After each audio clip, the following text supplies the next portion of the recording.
آداب ناظرین، آئی a media میں آپ کا استقبال ہے۔ محترم ناظرین، تعلیم ترقی کا پہلا زینہ ہے۔ کسی بھی قوم و ملت کا روشن مستقبل اس کی نئی نسل کی تعلیم و تربیت پر منحصر ہے۔ انہی عزائم کے ساتھ مکتب تحفیظ القرآن نے طلباء کے درمیان ایک انعامی اور مقابلہ جاتی پروگرام منعقد کیا۔ ڈاکٹر عرفان عالم قاسمی کی سرپرستی میں یہ پروگرام حلقہ نظام الدین میں منعقد کیا گیا۔ اس کی صدارت مفتی عبدالرشید قاسمی نے کرتے ہوئے محفل میں چار چاند لگا دیے۔ پروگرام کی کچھ جھلکیاں پیش خدمت ہیں، ملاحظہ فرمائی۔ جو بھی دو طرح کے لوگ ہوتے ہیں، ایک دوسرے پر ان کی ذمہ داریاں ہوتی ہیں، حتیٰ کہ خالق و مخلوق میں بھی ایک دوسرے پر حق حقوق۔ بندوں پر تو احسان کی وجہ سے اللہ تعالیٰ کے حقوق ہیں، اور اللہ تعالیٰ پر بندوں کے حقوق اس کے فضل و کرم سے کہ جو اس کی عبادت کرے، عبادت میں کسی کو شریک نہ کرے، تو اللہ تعالیٰ کے ذمے ہے کہ وہ اسے بخش دے، اس کو عذاب نہ دے۔ اور بندوں کے ذمہ ہے کہ اللہ تعالیٰ کی اطاعت اور اس کی عبادت اس درجے کرے جس درجے بندہ کر سکتا ہے، مکلف۔ جب خالق و مخلوق میں آپسی حقوق ہیں تو پھر ماں باپ و اولاد میں کیوں نہیں ہوں گے؟ اولاد کا حق ماں باپ پر پہلے عائد ہوتا ہے، بعد میں ماں باپ کا اولاد پر ہوتا ہے۔ ماں باپ پر کیا حق ہے؟ وہ تین حق بیان فرمائے ہیں رسول پاک صلی اللہ تعالیٰ علیہ وسلم نے کہ اولاد ہونے کے بعد اس کا اچھا نام رکھو۔ علماء سے پوچھ کر رکھنا زیادہ مناسب ہوتا ہے۔ یہ نیٹ وغیرہ کے ذریعے اس میں کچھ فرق ہو جاتا ہے، فون پر پوچھنے میں بھی سننے میں فرق ہو جاتا ہے، جا کر پوچھنا چاہیے۔ دوسری چیز ہے اسے ادب سکھائے۔ جو علم اور اللہ تعالیٰ کے قانون پر جتنا عمل ضروری ہے، اس کی معلومات اور اس قانون کو اپنانا جتنا ضروری ہے، اس کو سیکھنا بھی اسی درجے ضروری ہے۔ جیسے ایک شخص کے ذمہ پاکی ہے، پاک رہنا ضروری ہے، تو اسے پاکی کے احکام اور اس کا طریقہ جاننا بھی ضروری ہے۔ جس خاتون کے ذمہ پردہ ہے اور ہے ہی، تو پردے کی حد حدود سیکھنا اور پھر پردہ کرنا اس کے ذمہ ضروری ہے۔ نماز ہر عاقل بالغ مرد عورت مسلم پر ضروری ہے، تو اس کا علم بھی ضروری ہے۔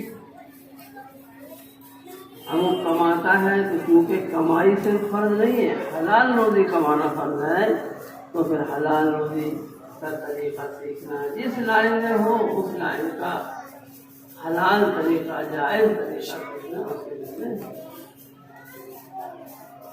تو اولاد کے ماں باپ پر یہ حقوق ہیں کہ وہ ان کو ادب اور علم دین سکھائے، حلال حرام کی پہچان کرائے، عقیدے، آخرت، جنت، دوزخ، اللہ، رسول، فرشتے، آسمانی کتاب، تقدیر وغیرہ کا مفہوم زبانی سکھائے، زبانی سمجھائے۔ جتنا ماں باپ جانتے ہیں اصلاً ان کے ذمے یہ اولاد کا حق ہے۔ خدا نخواستہ ماں باپ اس قابل نہیں ہیں، وہ جانتے نہیں ہیں، تو وہ اپنے اس فریضے کو کسی اور کے ذریعے سے ادا کریں۔ جیسے استاد، امام صاحب، مرد حضرات ہے، استانی صاحبہ ہے، غرض اپنے اوپر عائد حق کو یا تو براہ راست ہم خود ادا کریں یا اپنے اپنے ان حقوق کو دینی خدام اور قابل احترام ائمہ کرام، استاد کرام اور خواتین ہیں، معلمات ہیں، ان کے ذریعے سے اس حق کو ادا کرنا بہت ہی ضروری ہے۔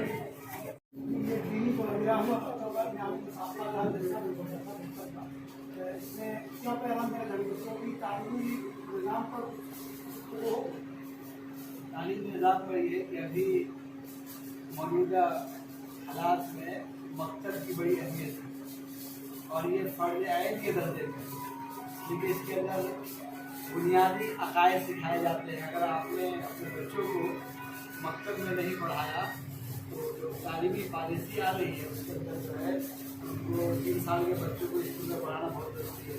یہ پہلے ہی اپنے بچوں کو جو ہے بنیادی تعلیم کو عقیدہ اسلام کے بارے میں معلومات ضروری ہے، اور ہر محلے کے اندر بنانا چاہیے تاکہ بچے کہیں بھی اسکول میں پڑھیں لیکن دین کے بارے میں عام بات لوگ کو یہ سمجھ میں آ رہی ہے، جو چھوٹے بچے ہیں 2 سال 2.5 سال کے بچوں کو اسکول میں ڈال دیا جاتا ہے، اس سے اس کے ذہن پر کیا اثر ہوتا ہے؟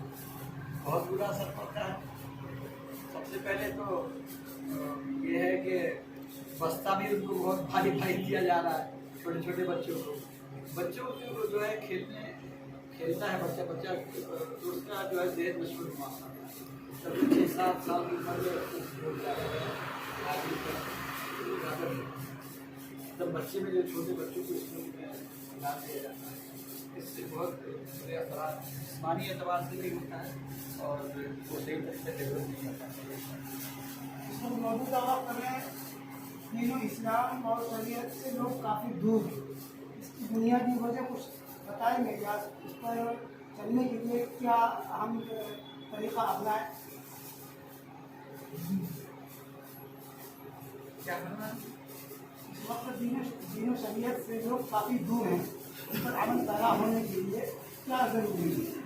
ضروری ہے کہ سب سے پہلا گوشت جو ہے ماں کا جو ہے وہ سب سے پہلا مدرسہ ہے، ماں کا جو پہلا مدرسہ ہے۔